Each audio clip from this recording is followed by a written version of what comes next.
Science Marvel Comics Podcast. I'm America's sweetheart, Eric Shea. And I'm Brandon Murray.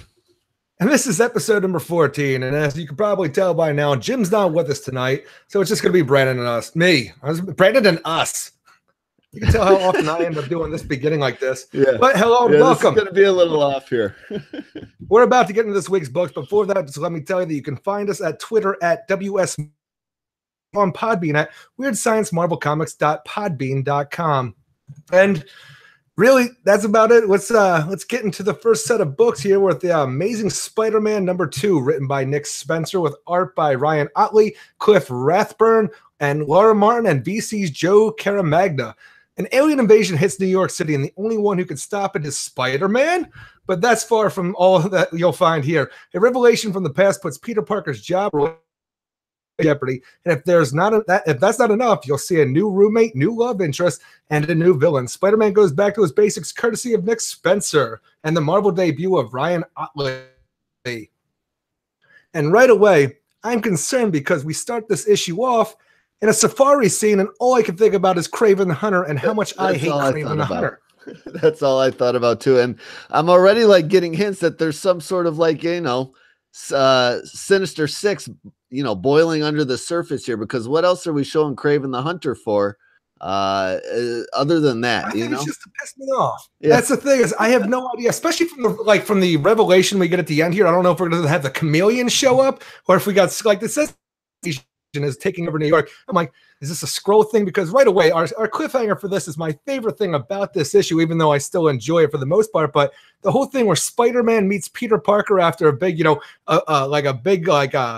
fight between the Taskmaster and Black Adam. Like, that is the coolest part about this, because right away, if you have these villains, so like Kraven the Hunter, we have an idea he might show up because of what we see here. But Man Mountain Marco and the Ringer, and then later on the Taskmaster and Black Adam. And the thing is, it's so weird to say, because I remember the Taskmaster. It's been a while since I've read anything with him, but I remember him being like the Deathstroke of Marvel Comics. Yeah. And here he's kind of played off as a joke. What happened to him? He's kind of been a joke for kind of a while. Last couple of years, it seems like they've played him that way. Like, he started going down this track right towards the end of Secret Empire. Like, him and Black Ant were kind of let's get the hell out of here when everything was going south, and have just kind of been jokey mercs since that point. It's just Hail Hydra until we don't want to do it no more. Yeah, that's how it was for them when they were, part of Hydra, and they saw the good guys start winning. They're like, let's just take off from here. And since that moment, they brought in the ultimate Taskmaster for a bit, and he was played a bit more serious. And Taskmaster is kind of now a joke, it seems like. Yeah, and it's kind of weird. Yeah, like I said, it's been a while since I read anything with Taskmaster. I just remember him being like a big deal when he would show up, like I said, like Deathstroke over at DC Comics. But here, and it's the whole thing where, Peter Parker keeps him busy by saying, is that your real face or a mask kind of thing? I'm like, I thought he was this gigantic tactician, and now he's just kind of just breaking into a college, class to steal a machine. It just seemed odd for the character. But like I said, I haven't read it in a long time. Maybe it made more sense to you. One of Nick Spencer's big things is he loves these C-list villains that he has a special attachment to from superior foes and stuff. So if there's anybody that he played with in that series, which I'm not sure if you read it or not, they're going to be heavily. Yeah, they're going to be the villains he features heavy in this series. I guarantee you that. That's the only a bit of it. I actually collected a bit of it. All I can remember is Boomerang. Boomerang. What was the Beetle? Which she was the lawyer in issue 1 for Mysterio. I remember everyone else. Well, I'll look it up here while we keep going through the issue, and we'll talk about it at the end again. It's weird though, because I don't understand why we start out with Man Mountain Marco and the Ringer from this weird, we have a cold open, what we think is Kraven doing an African safari.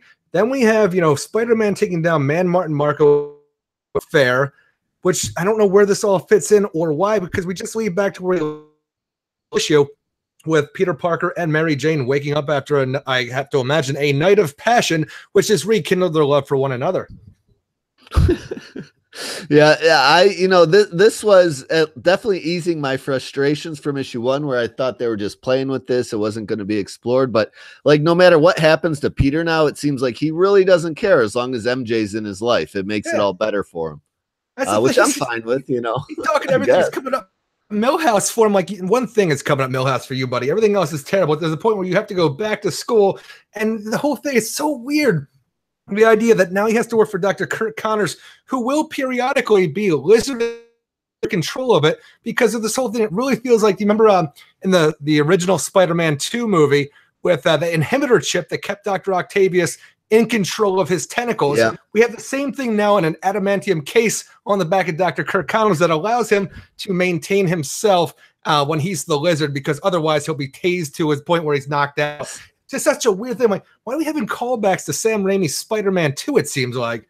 The lizard, no, I guess I don't remember per se, but the lizard, he's not smarter as the lizard. So I don't understand the benefit of him being the lizard but not able to attack anybody. He's not smarter as the lizard. No, I think he's exactly the same kind of intelligence as Dr. Kurt Connors, but then he's got 2 arms, so that's always a benefit.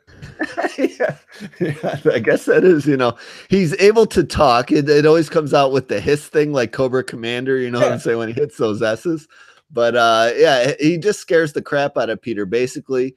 And now Peter is back to school here, but also now kind of working science stuff with Connors as well. Is that what I understood? It's the whole thing is he's going to, him and this whole class in order so he can get his degree back and be,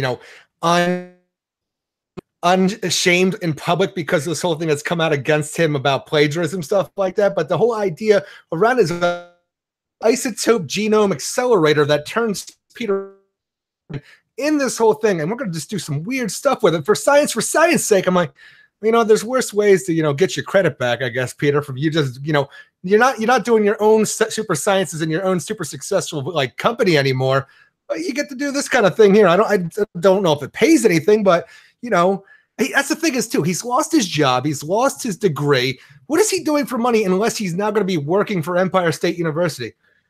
That's where I was a little thrown off, because I assumed he was coming back here for school to get the degree back while he would have another job, which he doesn't seem to have right now. But no, it's like one of those things where he's going to work there and it's also going to work towards credit.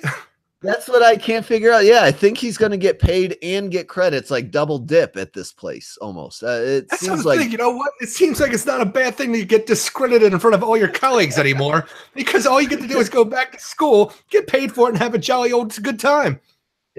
Yeah, and that's just about the time he's getting comfortable and things are at least looking up for him in this place he didn't really want to be. That's when Black Ant and Taskmaster jump in and they're after this, prototype thing that made him Spider-Man, basically. And that's where this fight then boils down to basically Peter not wanting to reveal he's Spider-Man, and then you think Spider-Man is him. Struggle.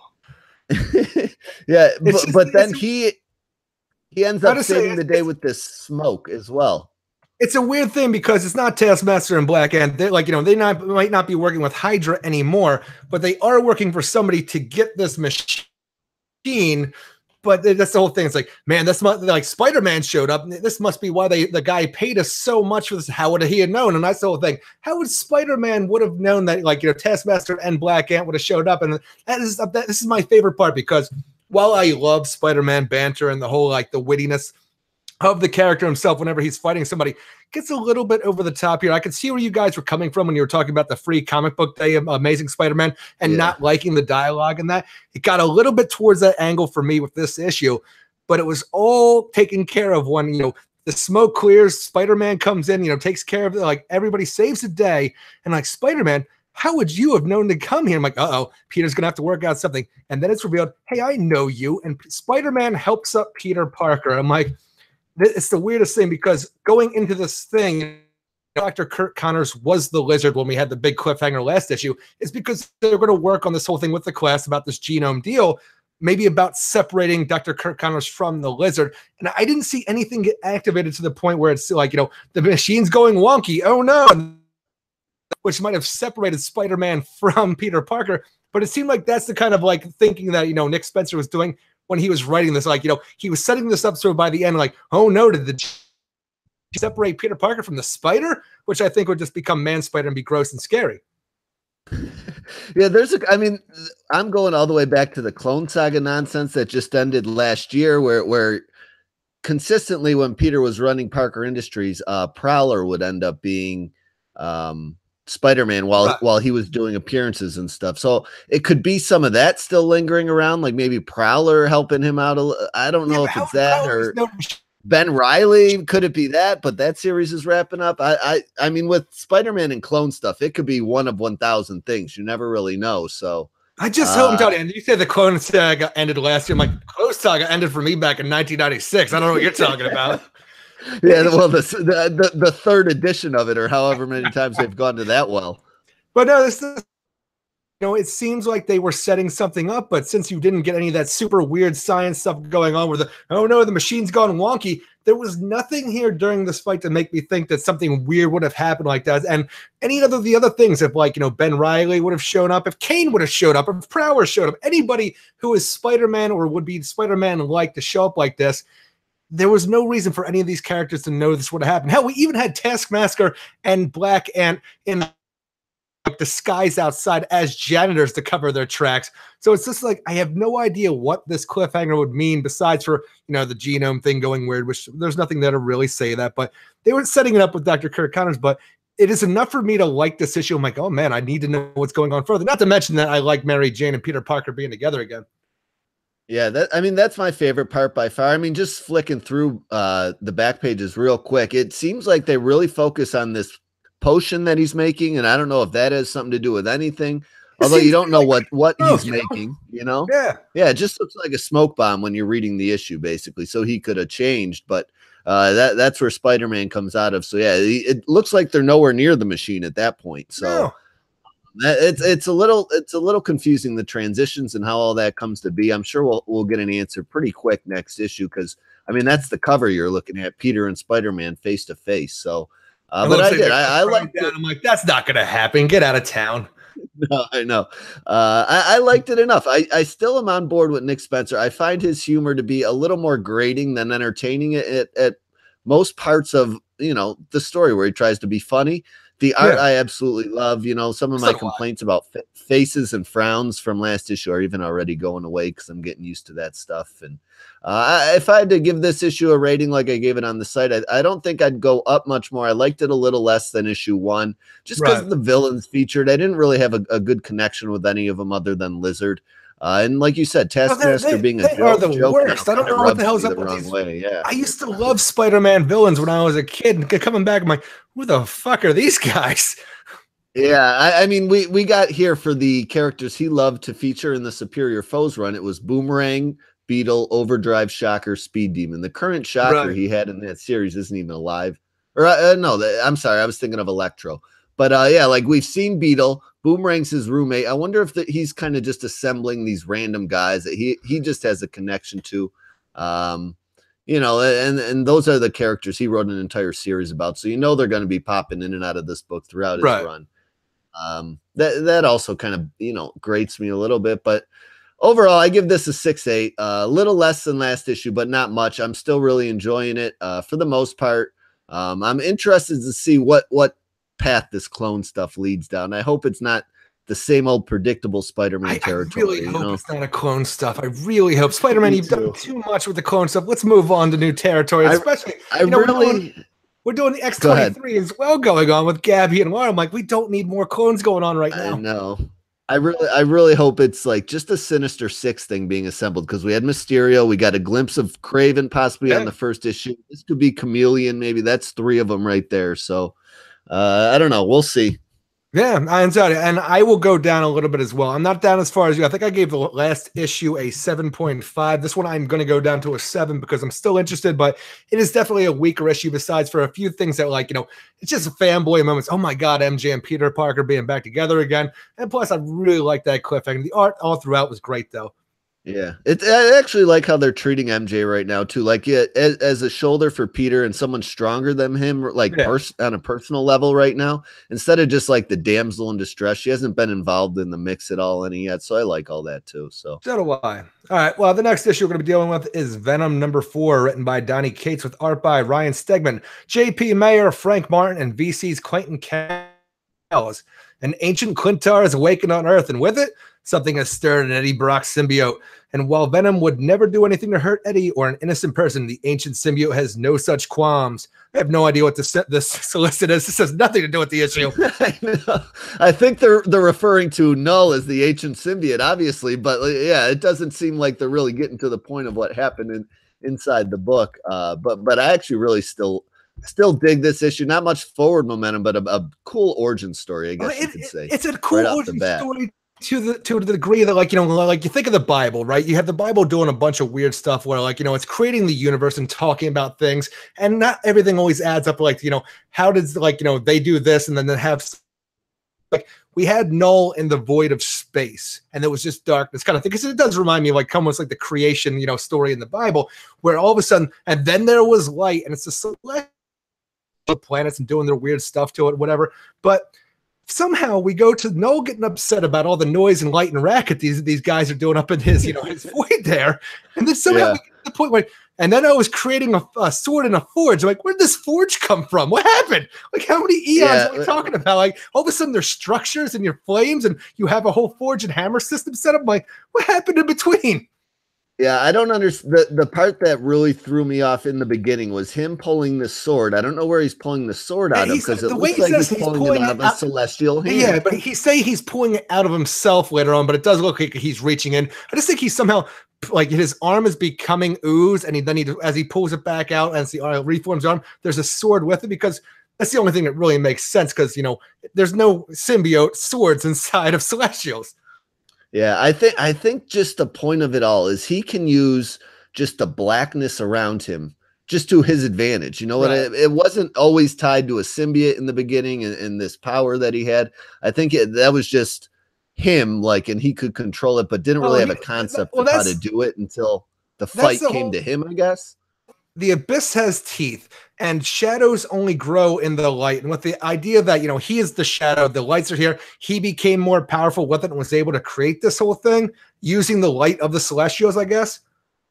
Yeah, at one point it looks like he takes this one Celestial down, falls inside of his head, and stays there for a while, kind of enhancing his abilities with this forge, and you get the idea. I guess that's what it is. For some reason, I didn't have that idea for, you know, that he was. And then I was cast away for some reason. I'm like, where did this forge come from? I guess he somehow is inside the Celestial. Just time to make a home out of this thing. Yeah, and he's just hanging out in there for a while, and and this is where you get the hint of where the weaknesses come from for these eventual creation of the symbiotes. I like that part. You know, Donnie really does. The whole idea, forging the sword that he originally made, he had to making it stronger, stuff like that. The fire that was used to forge it is the reason that the symbiotes have their weakness to heat, and also the clang of the hammer to do it is the whole sound thing that also is there. I'm like, you know what? I don't get why this Null is living inside of Celestial's head creating swords, but for what you're telling me, I dig it, Donnie Cates. No, well, that's the thing. Up until that point, I was like, all right. But then I start seeing the little things he's making connections to, and I'm like, well, I guess you got to make a symbiote out of something, and I guess he eventually made it out of nothing. But you know, you got to turn. This is the whole, I guess, Jesus turning water into wine type of thing. Yeah. So you know, in that wraparound way, I was able to brush by it all with the clang and the fire and tying that all into the weaknesses was all a cool part, and it was really just act one, and then we get into just connecting it to the beginning of the story and stuff, and that's where he really hooked me. Now, the whole thing with the all black, which was the name of his sword that he was forging, and it being taken, and we have a little editor's note here for more. See the Thor God of Thunder #6. Did you read this? Do you know what's going on with this whole callback?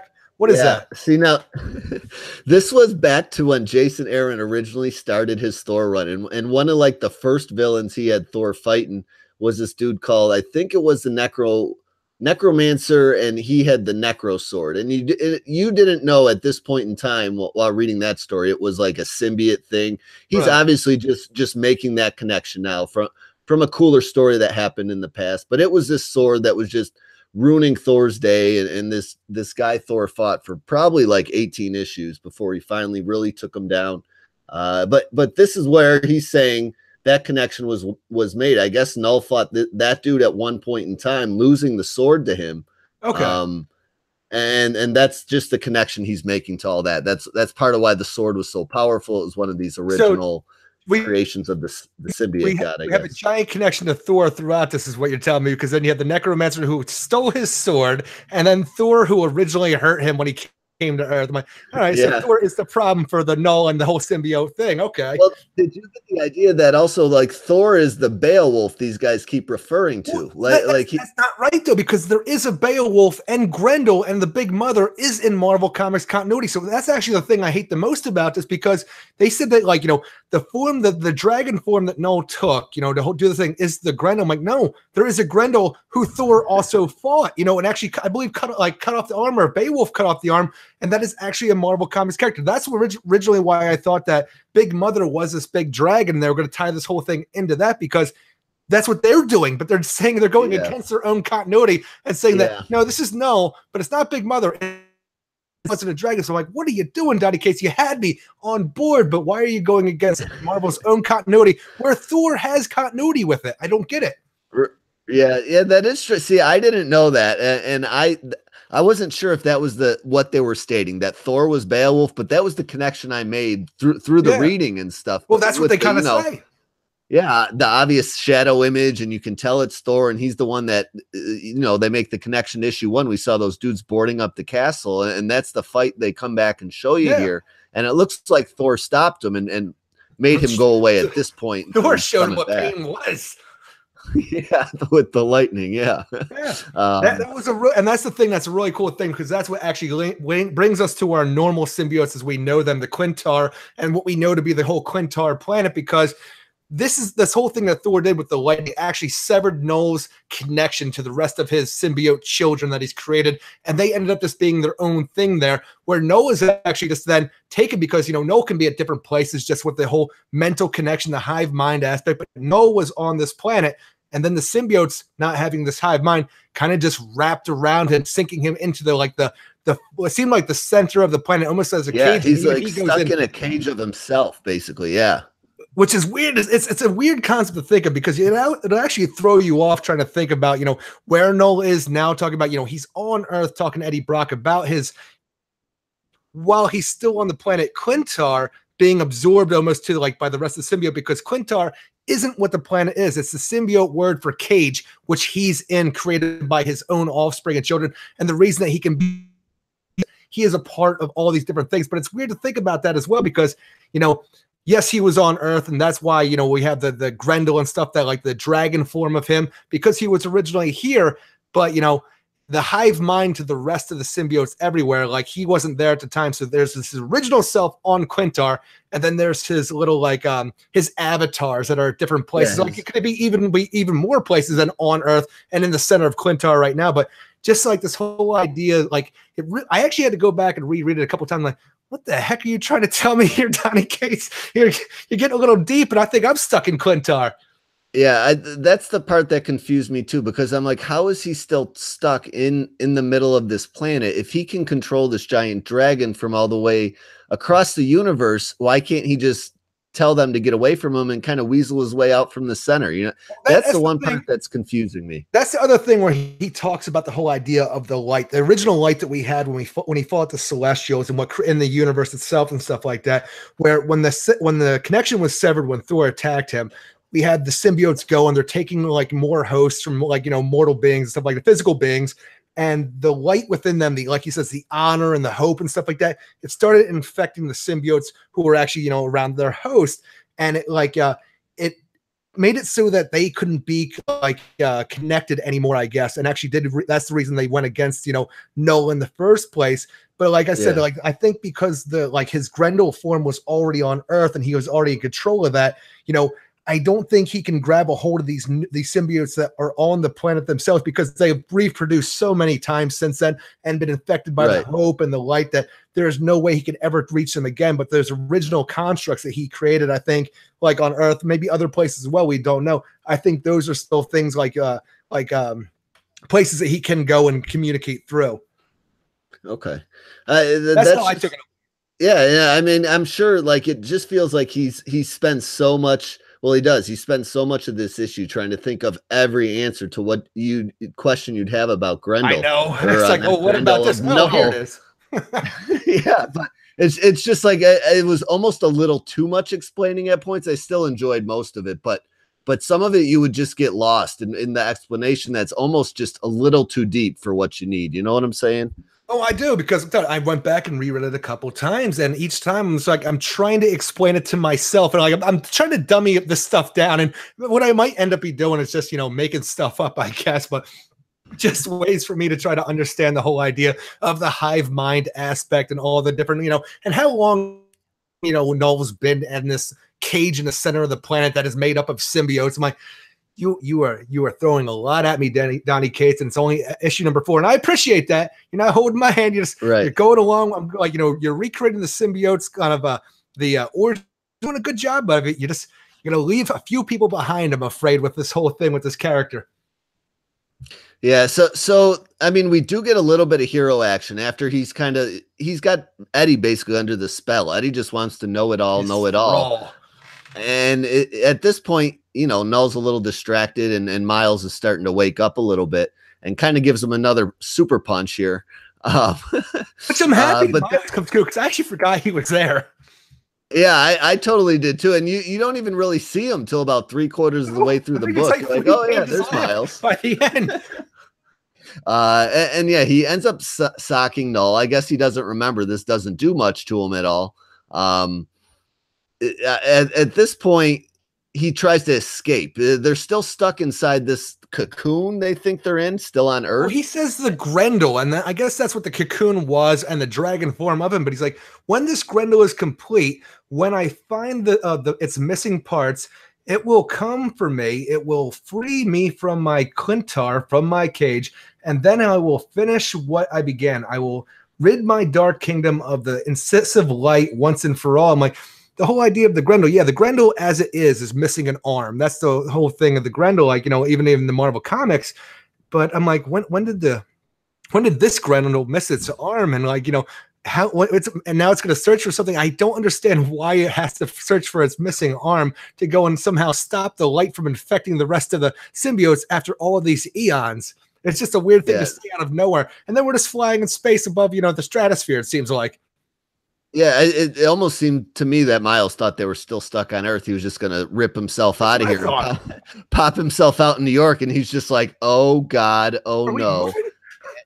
And they're just somewhere in space, apparently on the way to Clintar, I guess, to free. No, I don't know. I think they're just flying to a different part of the Earth or something like that, because it looks like it's still a blue planet to me, like, Earth, and they're just flying to get to that missing part. So I'm guessing the arm, but I don't know, because now what you throw in the Grendel aspect, not you, but Grendel aspect. Donnie. I don't know what you're saying to me anymore about this whole mythos of the thing. I can follow your symbiotes and your Clintars and the cage and stuff like that, but when you throw Earth mythology in there that's already been explored and Thor has already fought, I don't know what you're getting at anymore.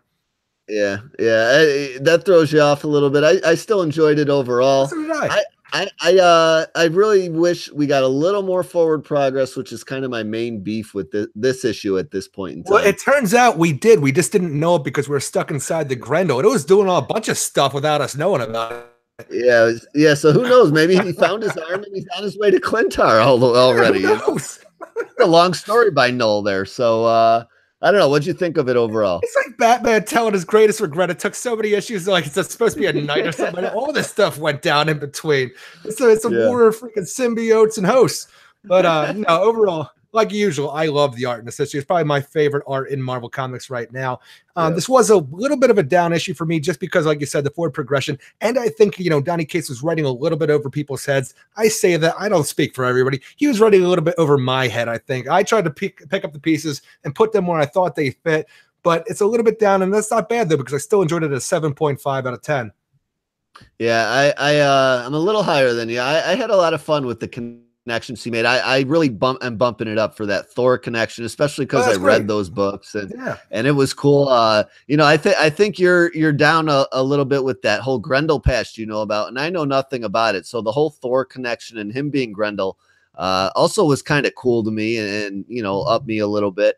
And again, the art is just fantastic. For when you get a splash page on this, my only complaint about that is they end up taking these splash pages and using them for the covers for like second and third printings. Right. They used to do like original covers for that stuff, and so that kind of bugs me a little bit. It ruins one of the surprises of the book almost.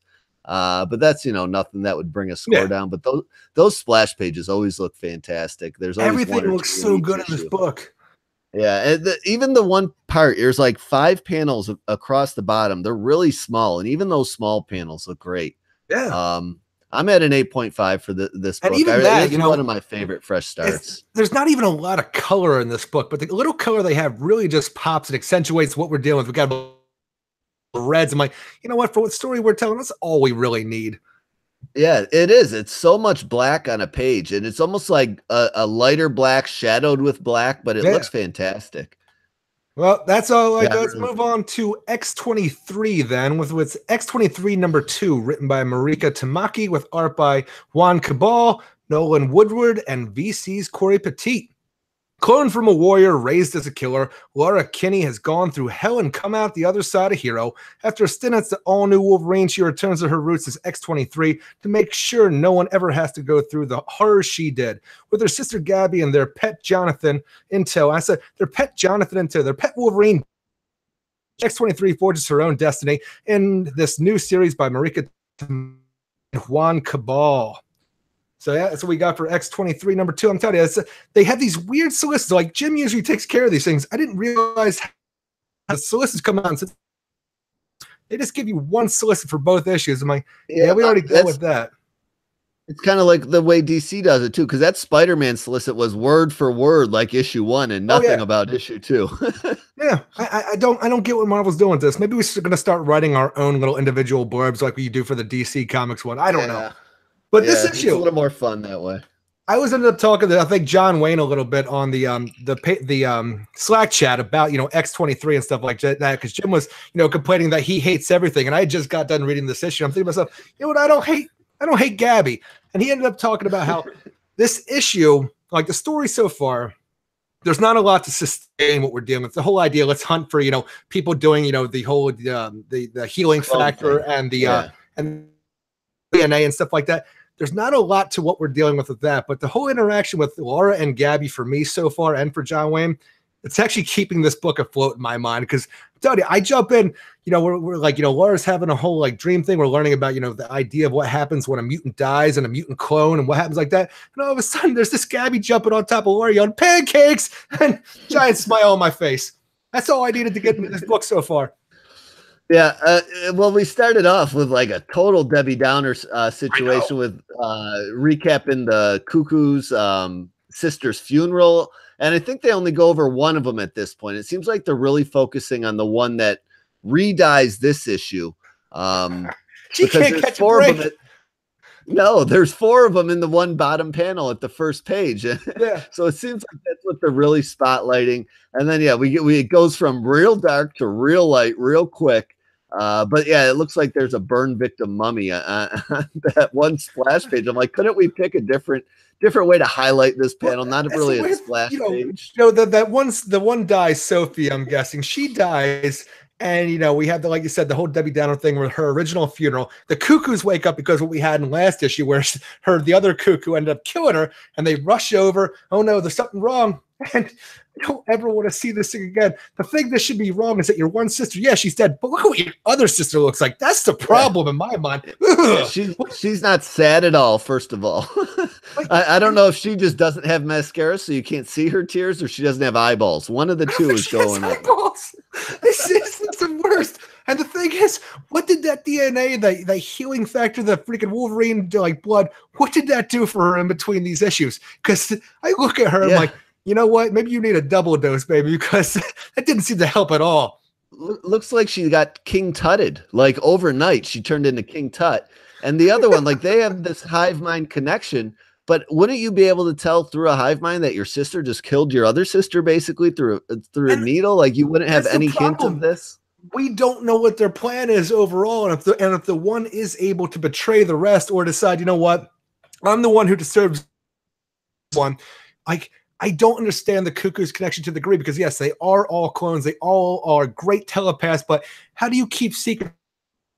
Like to keep secret. Is it the healing factor itself that allows her, her mind to evolve to the point where, like, or heal to the point where she can sever that connection? I don't know, because right now it's just a bunch of cuckoos doing cuckoo stuff, and they're gross looking. I'm like, I don't want any parts of that. Let's get to pancakes. Yeah, they are gross looking, and even the ones that are alive aren't all that just attractive to look at. You know what I'm saying? Like, they are like nightmare fuel. Even like Laura saying to Gabby at breakfast time in this issue, I was like, oh, come on, the cuckoos do it like this. Well, maybe we shouldn't do anything the cuckoos do, because they're kind of weird, acting and looking, as far as I'm concerned. Yeah, I like their digs at the cuckoos, because I 100% agree. I also like, listen, I don't hate Jonathan. Jonathan, I'm fine with. I like that he gets to eat at the table. I'm all right with that as well. Get your animals off the table at home, Bren. The other joke that I liked was the whole nunchuck thing. Like, you got to stay home and practice your chucking or whatever. That reminded me of Ninja Turtles a little bit. It's the best. Yes, like, we have to go and find that doctor who went missing. That's the whole thing that Beast Hank McCoy gave Laura last time. We're like, you need to find this doctor who was working on the whole healing factor stuff and the genome stuff. She's gone missing, Laura. Please find her. And Laura doesn't want Gabby to go into this whole thing because or even bother her more about the whole birthday thing, which Laura's not telling her about that either. But she would just answer, because that's going to lead to drama, and we're going to be dealing with this birthday nonsense for like 5 issues. And as of today, last issue that it was that day was her birthday, or the next day being this issue was her birthday. Do you remember? No, I thought it was last day, because this is obviously the next day they're eating breakfast. I thought it was the previous issue that was actually her birthday, when the cuckoos were. I thought they had the same birthday. I thought that was the twist. I had to go back and look, because, like, for some reason it stuck in my mind that it would have been today. So I'm really, when I was reading this at breakfast, I'm like, okay, here's going to be the time that she says, well, today's my birthday, and it could be yours as well. I thought we were going to have this great moment. No, it's just Laura not saying it. Like, you got to stay here and check while I go and work, and then broke the lamp. She breaks the lamp. Yeah. I mean, I don't. The one thing I think this writer does have down is the humor between these two in the series. But everything else is really not very interesting and not done well at all. Like, she studied up on their relationship, and everything else is just glossed over, really. Yeah, and that is the whole thing, where that's all I care about. I'm telling you, if you give me an issue, if it's just a day in the life of Laura and Gabby, that's close to being a freaking 9.5 out of 10 or something like that. But as is, where we actually have a story to deal with, where things have to happen, and you have to care about things like the cuckoo and stuff like that. I'm like, well, there goes that score, because all I want to see is Laura and Gabby. And even what we have, I don't know what the cuckoos are up to right now. So this whole thing where they're packing up at school.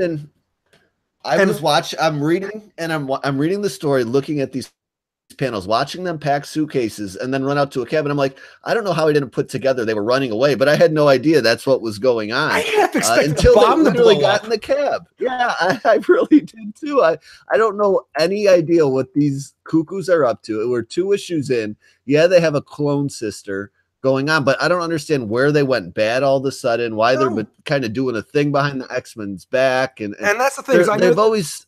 The thing is, like, people don't like clones. Nobody likes clones. So the idea that they're cloning sisters, I know they're going to get flack for doing that. So they're going to do it on the sly. But why do we have to do it on the sly? Like, is it like, now we have to leave our, where we're like, living at the school and maybe move to this abandoned church? Do we got to keep an eye on our possibly crazy sister who just killed our other sister? Or is there other more like nefarious stuff? Because even the whole idea where Gabby gets go up and meet Laura at the abandoned church where all this is going down, I don't understand why that happened or how. Yeah. Well, also, like, if you're trying to keep something under the radar, wouldn't you not run away? Because 3 of the most powerful telepaths in the world running away together is just going to throw up every red flag in the world. I mean, I didn't even think about that. and then so X-23, I'm trying to remember her name, Laura X-23, Wolverine, whatever she goes by now, ends up going to the doctor's old office, kind of sniffing around, and ends up finding her old Fitbit to track her down.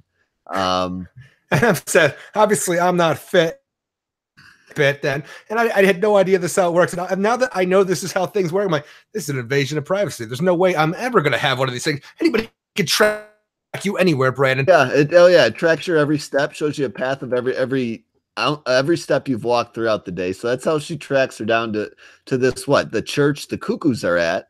Yeah. It's And then abandoned church on the outside. There's nothing bad could happen here, huh?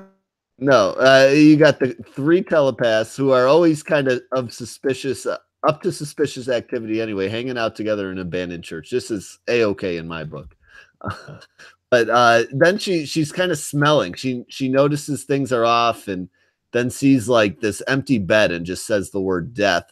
And then gets surprised by none other than her little not just death, clone death. Yeah, but it's such a weird thing. Worse than usual. Yeah, I'm saying, oh god, clone death is the worst. But no, like the whole thing where Gabby shows up because she is told that, oh, what do you mean? Why did I show up? You texted me. Like, I guess for some reason, the idea that these are telepaths and like clones, whatever, like in my mind, texting somebody like with like, and make them think it's somebody else, that's a hard thing. Not very smart, not a, like I don't hate using the word hacker kind of guy, but these people rely on their telepathic ability. Can they telepathically make it look that she was texted, or did she put the thought in Gabby's head that she was texted and had to come here? Because this whole thing where she got this weird text and thought it was Laura, I'm like, where would that even happen? Yeah. Well, we did see that one text that Laura got. It was like a birthday cake, a pig, and knives.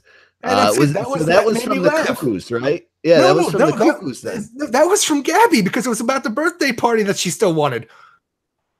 See, that's where I'm a little confused because I was like, maybe that was the cuckoo summoning her, like kind of getting her to believe it was Gabby. Yeah, I guess you're right. And again, the cuckoos would send individual message to Gabby that would make her think it was X-23 then, right? And the thing is, maybe it's somehow it's all the freaking, the mind control where I'm going to make Laura think that Gabby sent her what's she thinking about? Birthday parties. Okay, I'm going to make her think that she got a text from Gabby about a birthday party. And I'm going to make Gabby think that Laura sent her, like this whole thing is, they didn't really get a text. It was all of the mind.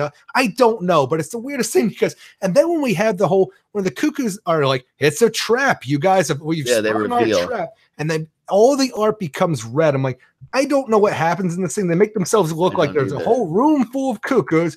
Laura figures it out, but by the time she figures it out, Gabby's already kidnapped and they're in a van driving somewhere. But it's such a weird progression because before this starts, Laura's wearing a leather jacket and then all of a sudden it's gone.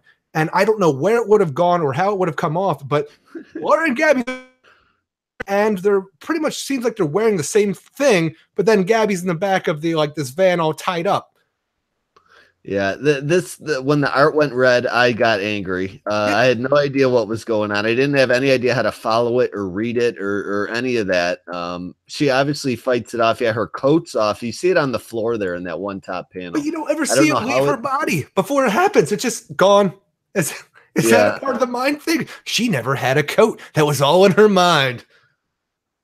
Yeah, so I remember they sort of serum and injected it into the one sister, kind of the evil one did last issue. Yeah. But do you remember where they got that from? That was from the doctor they have or killed or whatever they did? I actually thought I didn't think it was from that doctor. They should still have the doctor. I guess that they weren't actually, they had to move their location from this evil church to another evil church. I don't know, but they're on the move somewhere. And I guess the doctor would have been the thing to get this thing because it seemed like she was doing research along the lines of what, like Wolverine healing factor, stuff like that. That was her specialty. So she maybe had something because even Laura, when she was trying to look over the doctor's computer to find out where she was, going to destroy all these notes and stuff like that because it's part of the stuff that she's trying to destroy. So maybe it was from her. It's just things just kind of happen in this book. And all I care about is Laura and Gabby. I know. I really am just totally confused. I mean, I understand the end part and they want Gabby because she's a successful clone and can possibly help them. That part all makes sense to me, but how they're getting here, how the cuckoos suddenly just want this to be done, why they're betraying fellow X-Men and all this stuff just makes no sense to me. I just get lost in trying to connect the dots that I'm not seeing or being told about. I come into this book as kind of like a hater of Gabby with that reputation. And that's the only thing that I can really grab onto in these 2 issues we've read so far that is even kind of remotely enjoyable because I don't have any fun when the cuckoos come on the page, even when Laura and Gabby are with them. Yeah. They kind of just suck all the fun out of the book. I liked it at first last issue, but now I'm like, all right, we're going to deal with more of this, and pretty much things are going to happen, and I don't know when they're going to be explained. Yeah, and I don't want any more, it's not like you have a fight to look forward to in the issue, because when they fight the Cuckoos, it's going to go to that red crazy nonsense. Like, they're not just like characters you can punch in the face. Yeah. You got to figure out a different way to beat them because they can screw with your mind. So, yeah, I mean, I have a hard time really with this series. Like you said, the fun parts are the jokes and the stuff they kind of really hit you with at the beginning. Yeah, they hit you with it at the beginning of each issue, and then it goes away quick. Like, she really takes the lighthearted fun out of the book, which she should try to string throughout the issue instead of just giving to you in one spot. The art's pretty good, but I'm having a hard time piecing together what's going on here. I got it a little under. Even like last issue, when we're showing the action where Laura and Gabby are going after the jetpack people, it seems that every time we get any kind of action, we're lost because the art can't seem to follow it or depict it as that well. We had that jetpack thing last issue. Here we just have a whole red spread page. I'm like, I don't know what's going on there. This is nuts. I wonder coming too. Okay. I wonder if the artist is just bad at the transitions, or if the writer's just not good at telling really the artist what she wants to have happen on the page. One of the two is going on between these two. But it hurts my enjoyment a little bit of it. I don't hate this as much as everyone says I do, but I liked first issue a little more. I think I'm at a 5.8 for this guy. I gave last one a 6, so just a little under. But I would like more like character interaction between these two and like build the story around that, like them solving it together instead of separating them all the time. It feels like they're separate a lot too. And that's right now. The fun of the book is when those two are together. You separate them, it starts creeping down slow as heck, and then the fighting, you can't really comprehend what's going on. I'm like, and even I'm telling you, when Gabby showed up at that church initially, like, oh, you text me, all right, the fun's gonna be back here. And then mind whammy gone. I'm like, oh, there goes my fun for that. I thought I was going to have. But like you said, the art for the most part, it's good. I think the action scenes are the weakest part of the art. And the story itself, whenever we actually have to deal with the story, that's where the downfall is. I want the Gabby Laura interactions, but you can't base a book on that alone. So I forget what I gave it last issue, but I'm still on for I was talking to John Wayne, like I said at the beginning of this whole review for it. This book right now is sustained by the interactions of Laura and Gabby. You can't keep a series running on that alone. Right now, I'm still having fun, though. I'm still on board. I want to see where it goes. The story's just not that great in my mind, but I'll still give it a 6.5 out of 10. Yeah. I think Jim would be right around there for this one, because he would be pretty much on board with this. When Gabby's on the page, he would be down with it, and then he'd think the rest is nonsense. But he does like to accentuate the positive and go a little bit higher just to show us. Yeah, so he could say he's positive Peter, but yeah, I guess that's it. Which books were you and Jim going to talk about with the minis this week? Do you remember? Yeah, I'm sure he'll probably try to squeeze in a Patreon special or something. We're going to do Sentry 2 and Multiple Man number 2 for the minis, because we got 2 more minis next week. I'm sure we're not going to have 4 minis. Now that's the thing. Are you still doing Ant-Man and the Wasp? I thought you guys got to stop doing that. Yeah, no, we quit that one after 2, but we still Multiple Man and Sentry I think will be good enough to keep sticking with. Because I know next week we have Cosmic Ghost Rider as another mini. Is there another mini I missed? I thought there was one more. Because I know Ant-Man and Death of Inhumans. You guys are okay. Next week too. You guys did that. Okay, so I didn't have that on my list because I will never write anything Inhuman on any list possible. But for next week we'll be talking about a Captain America number 2. I believe Deadpool number 3, Cosmic Ghost Rider number 2, Immortal Hulk number 4, and you said something about Inhumans. I don't want to talk about this. Inhumans number 2. Yeah. Who earns? But if you like what you've heard here and want to check us out more, go to patreon.com. Hear a plethora of different shows, or just continue listening to this show. We're not going to make you do nothing. But that's all we got for this episode of the Weird Science Marvel Comics Podcast. Until next time, make mine fresh start. Nice. We didn't do our book of the week though, but